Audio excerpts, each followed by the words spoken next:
안녕하십니까, 우짜입니다. 2026년 1월 20일 아침까지 확인한 세상 돌아가는 얘기입니다. 그럼 뉴스 보시죠. 이재명 혹시 반명입니까? 정청래 우리 모두 친명입니다. 말장난이나 하고 앉아있는데 반명 명청대결 표현 바로 잡아야 하고 있는데 뭘 바로 잡냐, 바로 잡기는. 이 못된 버릇 또 나오고 있죠. 항상 뭐 단어 뜻을 갖다가 지금 마음대로 꼴리는 대로 바꾸고 쳐바꾸고 맞는데 그 짓을 하고 있는데 아니다 하고 구라를 치고. 뭐야, 이해운 청문회? 이해운은 뭐 지금 무조건 고하는 거 아니야 지금. 넘어가고요. 대단한 소리하고 앉아있네. 거의 비슷해진 한미 시장금리 그래도 오르는 환율 왜? 그러니까 이거 얘기했잖아. 계속 얘기했잖아요. 금리 차 상관없다고. 뭐야, 한지우이네. 아도 자주 보이는데 이름이. 지난달 3년물 금리차 0.4%다. 2년 7개월 만에 최소다. 미국 금리 인하 기대 선반영. 한국은행은 금리보다 수급이 문제. 맞지? 금리보다 수급이 문제지. 지금 금리차 떠드는 거는 지금 이재명 팬들하고 더불어 쪽 아니에요? 아니라니까. 그래, 금리차하고는 상관없다니까 그러네. 예? 이재명 가가지고 이재명 정권에서 협상을 개떡같이 해가지고 이 나오네. 이거 뭐 저기 가지고 미국 거하고 우리나라하고 3년물 스프레드 나오고. 향후 금리 변화가 환율에 미칠 영향이. 야, 한지우이 때려치 않았니 기자를 갖다가. 이재명 이름은 하나도 안 나오네. 참. 권형호 한은 국제금융연구팀장은 14일 심포지엄에서 한미 금리차는 금리 역전에 따른 증권 자금 유출입 동향 등에 비춰봤을 때 최근 환율 급등의 주 원인으로 보기 어렵다. 거주자의 해외 증권 투자 확대 등에 따른 외환 수급 불균형을 환율 상승의 가장 큰 원인으로 지적. 아이, 참. 이거 이재명 이름만 빠지면 아무것도 이야기가 안 돼요. 설명이 안 된다 이거라네. 넘어가고요. 개똥 같은 소리하고 앉았네. 김나주, 성남 빼밀 아니야 이거. 이해운 청문회 파행에 국민께 설명드릴 기회를 가졌으며, 설명드릴 기회, 원래 그렇지. 상식선에 봤을 때는. 그리고 국회의원들 하라는 게 그것 때문에 하는 거죠. 성남 빼밀 이해하고. 그래 하라고 있는데 이미 현재 그 국회의원 하고 있는 거, 내 이름은 얘기 안 합니다. 지금 국회의원 하고 있는 거, 그죠? 국무총리 하고 있는 인간, 그 제대로 했어요? 안 했잖아, 지금. 그 이후에 이후에 나온 것들, 제대로 청문해가지고 됐어요? 청문회를 갖다가 거의 형해화하고 사문화시키고 앉아있잖아. 누가? 더불어. 그리고 이재명. 하나마나 쓸데없는 짓이라 이 말이야. 그러니까 어쩐 말이. 왜냐하면 상식적으로 봤을 때는 국힘이 청문회를 진행해야지. 그리고 재경위원회 이거는 국힘이 가지고 있는 거 아니야? 뭐 없네. 재경위원회 아이가. 이거 뭐 넘어가고. 이거 상식선에 봤을 때는 국힘이 청문회를 진행하는 게 맞지요. 하지만 하면 뭐합니까?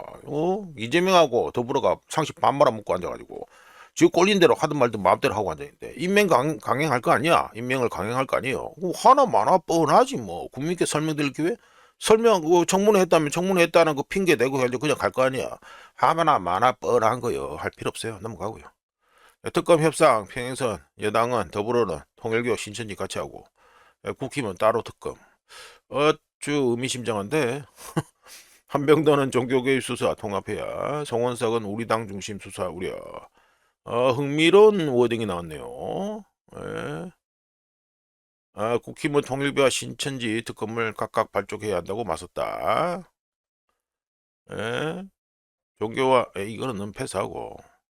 국힘의 주장은 정치적 의도가 있는 것이다. 국힘의 지금 뭐 다 정치적 의도야 당연히 있지. 송원석이 뭐라 했는데 통일교하고 신천지 두 가지를 같이 수사할 경우 우리 당을 중심으로 국힘 중심으로 수사가 진행될 우려가 있다. 두 개의 별도 특검이 각각 진실을 규명하자고 제안했지만 민주당이 수용하기 어렵다는 입장이다. 그러니까 송원석의 말에 의해서 이 워딩을 통해서 뭔가를 유추할 수 있죠. 자, 뭘 유추할 수 있다. 국힘의 경우는 아시는 분은 다 아시겠지만 지난 대선이 아니고 지지난 대선이죠. 윤석열이가 국힘 대통령 후보로 뽑힐 때 그때 이미 국힘 쪽에서는 무슨 얘기가 돌았냐면 신천지 떼거지로 들어와서 윤석열이 찍었다라는 얘기가 뻔하게 돌았습니다. 그때. 그래서 이 신천지는 국힘은 무조건 걸리는 거고요. 무조건 걸린다 보면 됩니다. 이거는 뭐 말이 그때 그 당시에 그쪽 업계에서는 뭐 엄청나게 나온 얘기입니다. 이거 그러니까 이 서원석의 말은 뭡니까? 신천지하고 통일교를 갖다가 분리하자 이 말은 뭐 아는 사람 다 알고 있다시피 윤석열이 때문에 신천지가 국힘에 묻었다는 거는 송원석이가 인정하는 거고, 그리고 이걸 분리하자는 말은 더불어에는 통일교가 많이 묻었다는 얘기가 되죠. 예, 충분히 추측할 수 있다. 넘어가. 주변기 쿠팡 보상안 화난다. 화난다? 요즘요, 참네, 이거. 공직에 어느 장자리에 앉아있는 인간들이 말을 하는 게 이런 화난다, 이런 표현은 하는 게 아니에요. 이 개념 반말아 모아가지고, 배름 반말아 쳐드셔가지고, 이게 화난다, 이런 게. 공직에 앉아있는 자는요, 예? 발언이 정제되고, 오해가 없게 분명해야 됩니다. 정말 화가 많이 났다, 이런 표현은 하는 게 아니에요. 예? 많이 배우고 똑똑하고 이러면은 뭔 상관이 있습니까? 머리 관리 좀 하고, 이거 뭔 상관이 있겠어요? 있다고 표현을 취하고 자빠졌다, 이런 건 하는 거 아니에요. 공정거래위원회 위원장이나 되는 자리에 앉아 있으면 왜 이런 표현을 합니까? 짜증나네 진짜. 요즘 뭐 이거 개념을 반말아 먹어가지고 표현 자체를 갖다 이따구로 하고 자빠졌다니까. 뭐 노동자 건강 저거 건의상 글로벌 스탠다드 말이야. 그러면 글로벌 스탠다드는 거의 따지고 가야 돼. 아이 그 우자도 저 그 유심 저 무료로 말이 웃기게도 말이 무료지. 지가 저거 다 그 유출돼 가지고 그 다음에 땜빵 하려고 그 저 유심칩 준 거 아니야, SKT에서. 뭐 지금 뭐 KT도 그렇다며. 그거는 뭐 그러면 글로벌 스탠다드에 맞고 쿠팡 것만 아니냐, 뭐냐 이게 지금. 그러면 우리나라 지금 뭐 KT나 SKT 그 관련해 가지고 지금 저 선 뭐 유선 같은 거 달고 그 다음에 그 인터넷망 달고 이런 쪽에 다 어떻게 됐어 지금? 다 본사 직원이야?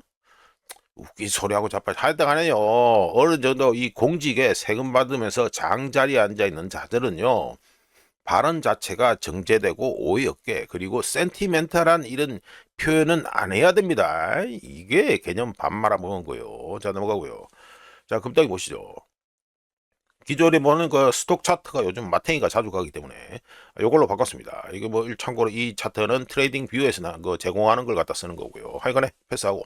자, 금덩이가 어제 가지고 24시간 동안 1.63% 상승해서 1온스에 4,670.70달러가 됐습니다.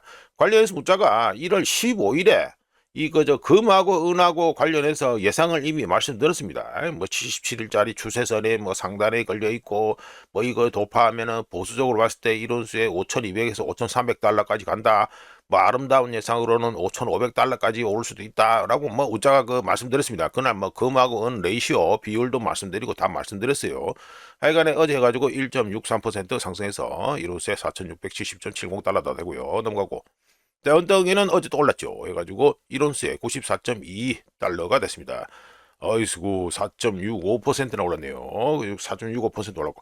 은덩이도 우자가 이미 뭐 몇 차례 이미 말씀드렸습니다. 일단은 제 눈에 밟히는 거는 96달러, 그리고 그 위에는 이제 뭐 그 위에도 뭐 또 있습니다. 106달러도 있고 뭐 이래 있는데, 하여간에 그보다 좀 더 많이 가면은 130달러. 이것도 뭐 디테일하게 특정은 할 수 있는데 일단 러프하게 130달러 뭐 이렇게 본다고 이미 말씀드린 바 있습니다. 지금 뭐 돌아가는 거는 잘 돌아가고 있다. 근데 우자가 요즘 계속 말씀드렸다시피 지금 금하고 은하고는 우자라면 안 들어갑니다. 너무 비쌉니다. 너무 비싸서 안 들어갑니다.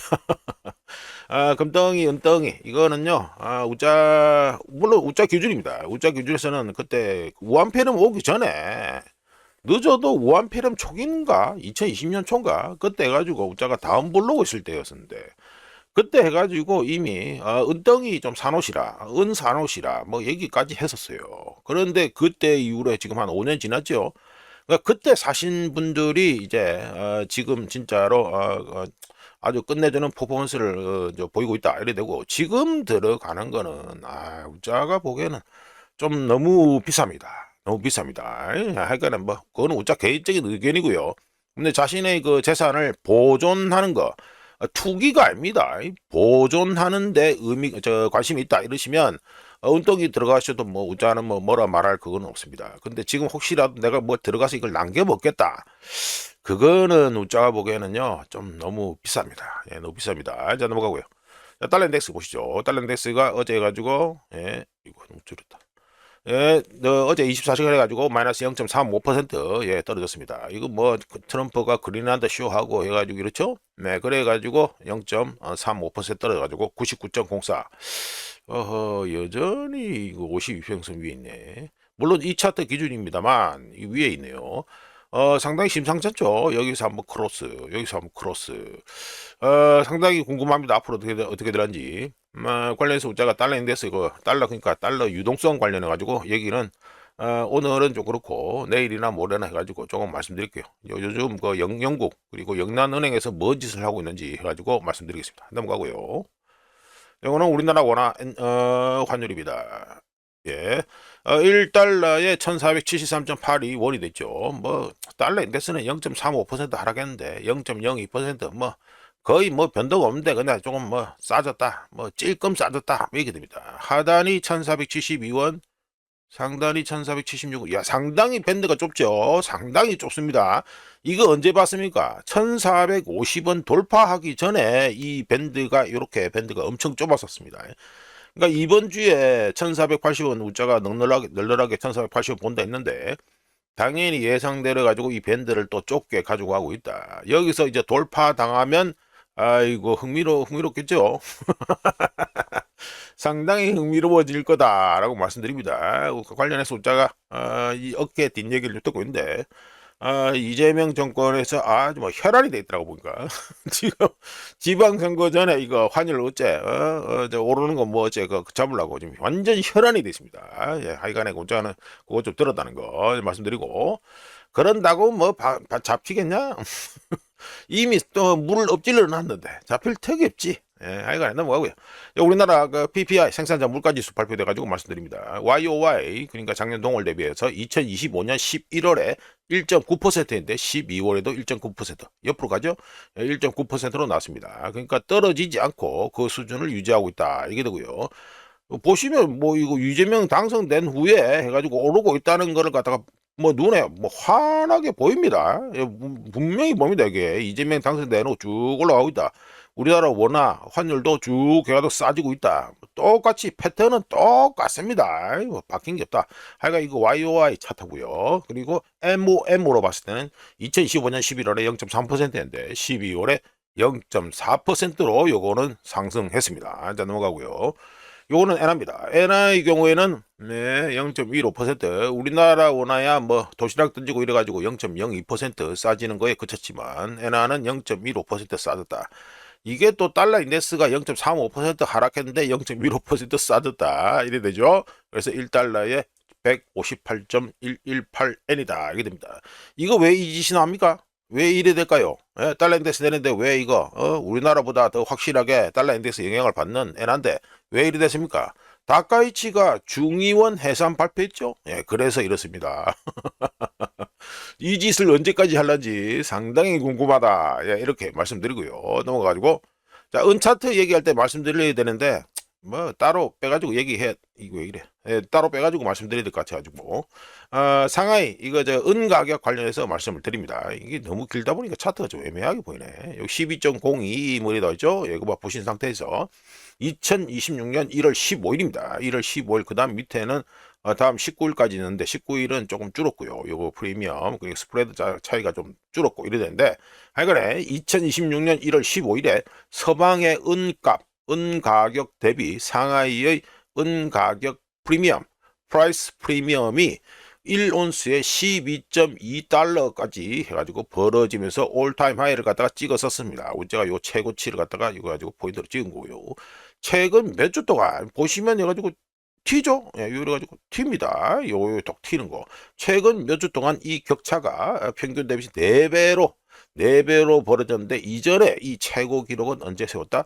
2011년에 이거 가지고 서방 은 가격하고 상하이 은 가격 그러니까 가격 프리미엄이 1온스에 7달러였습니다. 근데 지금은 12.02달러까지 벌어졌다. 이게 되고요. 자 이어서 요거는 좀 더 보기 좋네.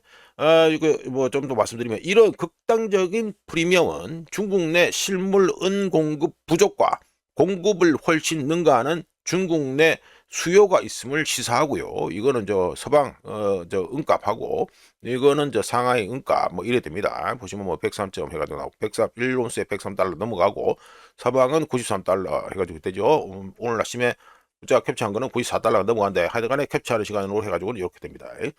이런 극단적인 프리미엄은 중국 내 실물은 공급 부족과 공급을 훨씬 능가하는 중국 국내 수요가 있음을 시사하고요. 전기차와 태양광 패널에 은덩이가 많이 필요하다고 말씀드렸는데 중국이 주로 하는 게 이 물건들을 만드는 거죠. 예, 그래서 중국에서는 이걸 전기차하고 태양광 패널을 뭐 많이 만들기 위해서 뭐 사실상 거의 다 장악했다 보면 되는데 전기차는 아직 좀 그렇다 치더라도 태양광 패널은 그냥 뭐 중국이 다 해먹고 있는 데니까 이재명 정권이 뭐 태양광하고 일한다는 것도 다 알고 보면 뭐 중국산 들고 와서 하겠다 이 소리죠. 하여간에 중국에서는 이런 걸 많이 만들어야 되기 때문에 은수출 통제에 들어가면서 글로벌 시장은 더욱 압박받고 있다라고 말씀드립니다. 자, 넘어가고요. 자, 이거는 아이고 서로 의미심장하죠. 사회주의는 왜 실패하는가? 사유재산을 철폐하면 시장이 사라진다. 시장이 없으면 가격도 없다. 가격이 없으면 낭비와 비효율을 막을 수 없다. 사회주의 운동이 승리해도 사회주의 사회질서가 유지되지 못한 이유가 여기 있다. 나왔습니다. 이 사람이 누굽니까? 경제 쪽에 관심 있는 분들이라면은 사진만 보자마자 딱 알 수 있습니다. 바로 누구다? 오스트리아 학파 경제학자인 루트비히 폰 미제스죠. 보면은 미제스 이거 경제연구소도 있고 이렇습니다. 관심 있는 분들은 가서 보시면은 여러 가지로 재밌는 거 재밌다 해야 되나? 뭐 많이 남는 거, 저 시간을 헛되게 해가지고 쓸 수 있는 그게 아니고 뭔가 얻어갈 수 있는 그런 걸 갖다가 많이 볼 수 있습니다. 하여간에 제가 이걸 올려드리고 말씀드리는 게 뭐다 하면은 크랙업 붐입니다. 우리나라 코스피가 뭐 5천 간다 하죠. 예, 그래서 우자가 크랙업 붐이래 가지고 좀 비싼 말로 해가지고 미국 말로 이제 그 경제 용어로 해 말씀드렸는데 이걸 갖다가 좀 소개를 해드리겠습니다. 사전적으로 드라이하게 말씀드리면 크랙업 붐은 오스트리아 학파 경제학자 루트비히 폰 미제스가 오스트리아 학파 경기 변동 이론의 일부로 내놓은 개념 또는 설명입니다. 크랙업 붐이라는 게 뭐다? 인위적인 신용 팽창이 경제를 과열시키고 이로 인해 발생한 침체, 리세션이 진짜배기 밸런스, 균형을 찾는 과정이라고 할 수 있는데요. 넘어가서 크랙업 붐 해가지고 뭐 이미지를 만들어놨는데 뭐 물론 이거 설명하기 위해서 가져온 겁니다. 과도한 통화 팽창과 인플레이션 기대 심리로 인해 통화 가치가 급격히 붕괴되며 결국에는 화폐 시스템이 신뢰를 잃고 붕괴 직전의 왜곡된 호황, 붐을 갖다가 일으키고 또한 심각한 침체, 뭐 크래시 같은 심각한 침체가 동시에 나타나는 경제 위기 상황을 뭘한다? 크랙업 붐이라고 합니다. 우자가 코스피 5천 간다 뭔다 해가지고 우자가 이거 말씀드린 거예요. 대표적인 예로 금과 은이 계속 오르고 있다는 것은 기존 화폐에 대한 신뢰가 계속해서 사라지고 있다. 이걸 뜻하고요. 현재와 같은 상황이 계속될 경우 은행 파산 같은 사태가 발생할 수 있다고 말씀드립니다. 자, 넘어가고요. 이거는 또 일본 국채 수익률 해가지고 표를 가지고 보여드리죠. 우자가 또 이걸 왜 했냐 해가지고 뭐 다카이치가 중요한 회사 뭐 이래 했는데 국채 수익률을 항상 잘 봐야 된다. 우자가 계속 말씀드렸습니다.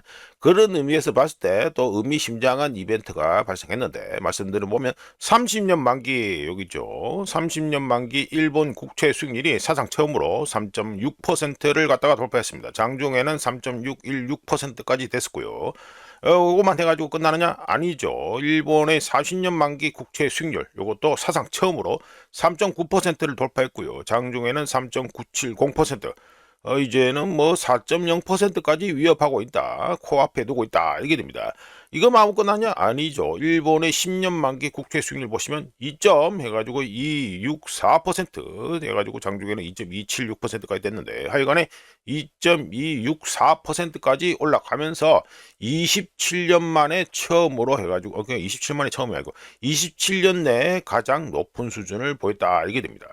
참고로 국채 수익률 급등은요. 금융시장 불안을 촉발하고 정책 변화를 이끌어냈었습니다. 대표적인 사례를 몇 가지 말씀드려보면 2010년하고 2012년 사이 그리스, 이탈리아, 스페인, 포르투갈, 포르투갈, 아일랜드 국채 수익률이 폭등하자 ECB 유럽 중앙은행에서는요 이들 국가들의 디폴트를 막고 유로화를 보호하기 위해서 대규모 개입을 한 바 있죠. 2010년부터 2012년 사이에. 그리고 시간이 좀 흘러가지고 2022년에 영국에서 쇼가 났죠. 자, 관련 본 컨텐츠도 올리게 됐는데 2022년 9월에 리즈 트러스의 예산안이 발표된 후 영국 국채 수익률이 급등하자 영국 정부는 정책을 변경해야 했고요. 그리고 영란은행 BOE는 금융위기를 막기 위해 긴급 채권 매입 프로그램을 시작했었습니다.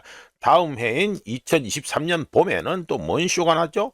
미국 국채 수익률 급등과 채권 포트폴리오 가치 폭락으로 인해 미국의 지역 은행들이 파산하자 패드에서는 구제 금융을 벌였습니다. 그 당시에 가지고 스텔스 큐인이 많이 스텔스를 해가지고 양적 완화를 하니 많이 해가지고 말이 많았습니다. 그리고 다음 해인 2024년 해가지고 4월 2025년이네. 2025년 4월에 트럼프 관세로 인해 미 국채 수익률이 급등하고 금융시장이 불안해지자 어떻게 됐습니까? 트럼프가 그 타코 짓을 그때부터 본격적으로 시작했죠. 관세 정책을 완화한 바 있습니다. 그러면 지금 일본 국채만 이러냐? 아니죠. 미국 거도 보시죠. 미국의 10년 만기 국채 수익률입니다. 문자가 빨간 박스로 해가지고 성의 없게 만들어놨는데 해가지고 말씀드리면 10년 만기 미국 국채 수익률이 30일 변동폭이 8bp 상당히 좁죠. 예, 별로 변동이 거의 없습니다. 8 베이스 포인트까지 떨어지면서 1972년 이후 최저를 기록했고요. 그러니까 변동이 거의 없다 이 말이죠. 그리고 요거 2008년 금융위기 때 이 변동폭이 얼마나 컸냐? 175bp까지 해가지고 컸었고요. 2025년 4월 좀 전에 말씀드린 트럼프 관세 이때는 108bp였습니다. 108번인가? 하여간 108bp였습니다. 그런데 이거 30년 만기, 이거 10년 만기만 있느냐? 아닙니다. 30년 만기 미국 국채 수익률의 30일 변동폭도 9bp로 베이스 포인트, 9 베이스 포인트로 사상 최저를 기록했습니다. 이렇게 해가지고 이 변동폭이 줄어들었다, 이거는요 다음에 큰 변동, 뭔가 이 일이 벌어진다, 이거를 갖다가 예고하는 것과 같다, 이렇게 말씀드립니다. 자, 넘어가고요. 자, 이거는 또 중국 경제 뉴스가 발표됐기 때문에, 경제 데이터가 발표됐기 때문에 말씀을 드립니다. 중국 주택, 그러니까 70개 도시 신규 주택 가격이 YOY 작년 동월 대비해서 2025년 11월에 마이너스 2.4%인데 12월에 마이너스 2.7%로 더 떨어졌습니다. 관련 숫자가 본 컨텐츠도 올리기도 했죠. 그리고 30개월 연속, 요거 30개월 연속 하락입니다. 뭐 계속 잠겨 있잖아요. 이거 네거티브 테리토리에 계속 잠겨 있잖아요. 마이너스 0이게. 30개월 연속 하락에다가 2025년 7월 이후, 이래 가지고 대충 요래 잡으면 되겠죠. 7월 이후 가장 빠른 하락 속도를 보였습니다. 뭐가 중국의 70개 도시 내 신규 주택 가격이 이렇다 이거죠. 주요 도시별로 말씀을 드려보면 베이징은 2015년 11월에 마이너스 2.1% 하락이었는데 12월에 마이너스 2.4%로 더 하락이 커졌고요. 광저우는 11월에 마이너스 4.3%인데 12월에 마이너스 4.8%로 더 떨어졌고요. 선전도 11월에 마이너스 3.7%인데 12월에 마이너스 4.4%로 더 떨어졌고요. 이거는 하락폭이 좀 큽니다. 그리고 충칭은 11월에 마이너스 2.9%인데 12월도 똑같이 마이너스 2.9% 그나마 좀 평타를 쳤다 이렇게 할 수 있고, 텐진은 11월에 마이너스 2.2%인데 12월에 마이너스 3%로 하락했습니다. 전반적으로 다 이렇습니다. 그러면 그 중국 주택시장, 부동산 시장의 호프가 누굽니까? 상하이죠. 상하이는 어떻게 됐냐? 2025년 11월에 5.1%인데 12월에 여기도 4.8%로 하락했습니다. 참고로 중국의 신규 주택 이거 그 가격 요거 자체는요. MOM 요거는 우자가 YOY로 말씀드린 건데 MOM은 여기 적혔죠? MOM은 11월과 동일하게 2025년 12월에도 마이너스 0.4%로 나왔습니다. 자, 이어서 해가지고 또 다른 걸 보여드리죠. 예, 중국의 경제 성장 해가지고 경제 성장률이 발표됐습니다. 중국의 GDP 성장률은 YOY 작년 동월 대비해서 2025년 3, 4분기에 4.8%. 요거 오렌지색 4.8%인데 4, 4분기에 4.5%로 하락했습니다. 그리고 요거 QOQ 그러니까 전분기 대비로 해서는 1.2%로 해가지고 4, 4분기에 나왔고요. 이어서 중국의 산업 생산을 말씀드리면 YOY 작년 동월 대비해서 2025년 11월에 4.8%인데 12월에 5.2%로 증가했고요. 중국의 소매 판매는 YOY 작년 동월 대비해서 2025년 11월에 1.3%인데 12월에 0.3%로 감소했습니다. 중국의 고정자산 투자 이거는 YTD 이어 투 데이트죠. 1월부터 11월 그리고 1월부터 12월 이렇게 보시면 됩니다. YOY 기준으로 해서 11월 그러니까 뭐 정확하게 말하면 1월부터 11월까지인데 하여간에 11월에 마이너스 2.6%인데 12월에 마이너스 3.8%로 고정자산 투자도 감소했습니다. 중국의 실업률은 11월과 2025년 11월과 같이 12월에도 5.1%로 나왔습니다. 자, 넘어가고요. 요거는 독일 기업 파산 급증이다 해가지고 말씀드립니다. 라이프니츠 할레 경제연구소에 따르면 2025년에 작년에 독일에서 17,604곳의 기업이 파산하면서 지난 20년 내 가장 최고치를 기록했고요. 요 잘 보시면 여기 딱 바닥 찍고 계속 오르죠. 이게 뭡니까? 2022년 이게 뭐죠? 우크라이나전 터진 때죠. 즉 우크라이나전이 발발한 2022년부터 해서 4년 연속 현재 4년 연속해서 계속해서 독일 기업들 파산 건수가 계속해서 증가하고 있다. 이거를 알 수 있습니다. 2021년 바닥 찍은 2021년 이후 파산 건수는 115%나 무려 115%나 증가했는데 우한폐렴 이전인 2016년부터 2019년 요 평균보다 57% 높은 수준이고요. 이 차트는 안 나와 있지만 2008 금융위기 때 대비해서는 5% 아직도 더 높은 상태입니다. 지금 뭐 금융공황 뭐 리세션 이런 거 터지도 않았는데 뭐 물론 독일 자체로 보면 이미 리세션이 들어가 있습니다. 근데 뭐 글로벌 경제 위기 이런 게 터지도 않았는데 공식적으로 그런데도 지금 이 꼴이다 이게 됩니다. 간단하게 말씀드려서 독일의 탈산업화 우크라이나전 터지고 나서 이 꼴이 났으니까 독일의 탈산업화다 이게 되겠습니다. 제 넘어가고요. 예, 트럼프 그린란드 관세 100% 실행 무력 옵션은 노코멘트. 자, 요거 우자가 트럼프의 타코 예상하면 된다고 말씀드렸습니다. 그런데 요걸 갖다가 어제 말씀드리면서 뭐라 했다. 이번 주, 빠르면 이번 주, 지금 평균치로 보면은 다음 주까지요. 증시나 이쪽은 안 좋을 거라 보시면 됩니다. 왜냐하면 기존에 이미 트럼프 타코짓 할 때마다 이런 패턴이 이미 다 뽀록이 나 있으니까. 그러니까 한 2주, 길게 봐서 2주 정도는 이 증시나 이쪽에는 안 좋을 것이라는 걸 알고 계신 됩니다. 뭐 이거 뭐 그린란드 확보에 무력 사용할 것이냐 뭐 이런 거는 뭐 필요 없는 거고요. 관세 부과 재확인 이거 필요 없고요. 이거 안 그래도 또 뭐 100% 시행 나오고 뭐 이러잖아요. 우리가 어제 말씀드렸잖아요. 중국에 대한 관세 작년 2025년 10월 10일에 해가지고 중국의 관세 100% 먹이겠다 했다가 그 다음에 바로 한 2주 지난 다음부터 해가지고 타코 짓을 했습니다. 이거 우짜 개인적으로는 이게 보나마나 뻔하게 타코 짓을 한다. 지금 패턴도 똑같습니다. 패턴 똑같다. 그러니까 요거를 갖다 참고하시는 분들은 지금은 좀 빠질 때다 이렇게 말씀드릴 수 있겠죠. 예, 넘어가고요. 이번에 가지고 위험 회피 수준이 낮은 시장이다라는 말씀드리겠습니다. 안 그래도 지금 트럼프 때문에 가지고 지금 변동성이 커질 것처럼 지금 예상되고 있는데 자 말씀드려보면 블룸버그는 최근 몇 주 동안 투기적 포지션이 순위험 선호로 기울어지면서 영어로 말하면 넷 리스크 온인데 뭐 이거 가지고 넷롱 해가지고 뭐 이거 뭐 리스크 온 나와 있고 이래 되죠. 그냥 뭐 차트는 이렇게 보신 상태에서 말씀드립니다. 이게 지금 커지고 있죠. 이게 올라가고 있잖아요. 순 위험 선호 쪽으로 투기적 포지션이 기울어지면서 그린란드를 둘러싸고 벌어지면 지경학적 갈등이 고조될 경우 시장은 불안정한 상태에 놓일 수 있다고 블룸버그에서 얘기했습니다. 참고로 2025년 4월에 트럼프가 관세 공세를 시작했을 때보다 위험 회피 움직임에 더 취약한 상태입니다. 좀 보시면 요리 돼 있죠? 요리 돼 있고 뭐 이리 돼 있다. 뭐 이리 됩니다. 퍼스트 비포, 퍼스트 테랍 살보 뭐 이리 돼 있죠? 하여간 이때보다도 움직임에 그러니까 그 위험 회피 움직임이 더 취약한 상태다 이래 되고요. 당시에는 순위험 회피 상품에 대한 투자가 훨씬 더 많았었습니다. 누구나 다 예상하고 있었으니까. 이어서 말씀드리면 거시 헤지 펀드, 매크로 헤지 펀드와 상품 거래 자문사라고 있습니다. 커머디티 트레이딩 어드바이저라고 있는데 줄여서 CTA라고 합니다. 거시 헤지펀드와 상품거래 자문사들 또한 미국 주식에 대한 익스포저를 통해 더 위험한 포지션을 늘렸을 가능성이 있는데, 이는 S&P와 비교한 헤지펀드와 CTA의 수익 민감도가 상승한 것으로 유추된다라고 블룸버그에서 얘기했습니다. 자, 넘어가고요. 자, 이거는 오늘 우짜가 말씀드릴 미국 전체 실업자 중 대졸 실업자가 25.3%다라는 얘기를 말씀드리죠. 미국의 4년제 대학 학위 소지자가 미국 전체 실업자 중 25.3%를 차지하면서 1992년 관련 통계 작성 이후 최고 수준을 기록했습니다. 이 수치는 2008년, 뭐, 여러 가지고 2005년, 2008년 뭐 정도 되겠죠.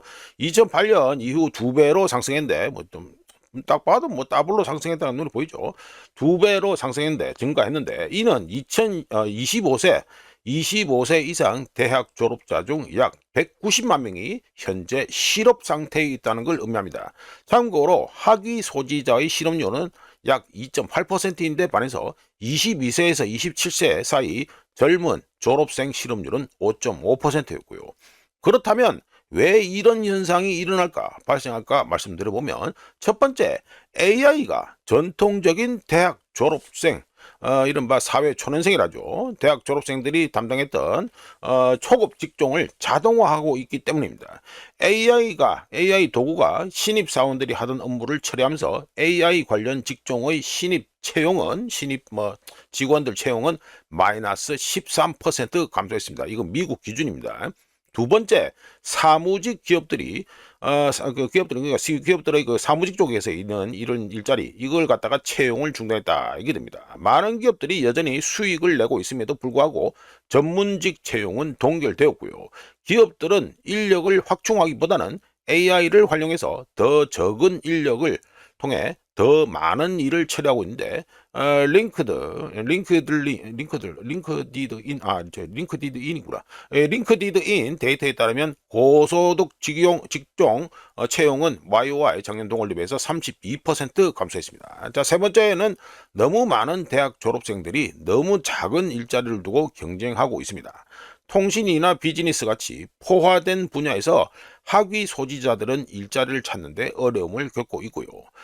그렇다면 과거와 달리 대학 학위는 더 이상 전문직 취업의 확실한 보증서가 아니다라는 걸 알 수 있습니다. 그리고 거의 50년 만에 처음으로 대졸자의 실업률 평균보다 높아졌는데, 이는 수십 년 동안 대학 진학을 이끌었던 우리 사회의 근본적인 약속이 붕괴되고 있다, 무너지고 있다, 뭐 이렇게 평가할 수 있죠. 젊은이들은 장기간의 구직 활동, 관련 없는 자기가 주특기하고 관련 없는 일을 해야 한다는 압박, 늘어나는 학자금 대출이라는 어려움 속에서 취업을 기다리고 있지만, 기업 입장에서도 신입사원 채용이 줄어들면서 미래의 리더가 될, 그 회사의 리더가 될 젊은 인재를 육성할 수 있는 기반이 마련되지 않으면서 이것 역시 심각한 문제가 될 수 있다, 발생하고 있다, 이렇게 평가할 수 있습니다.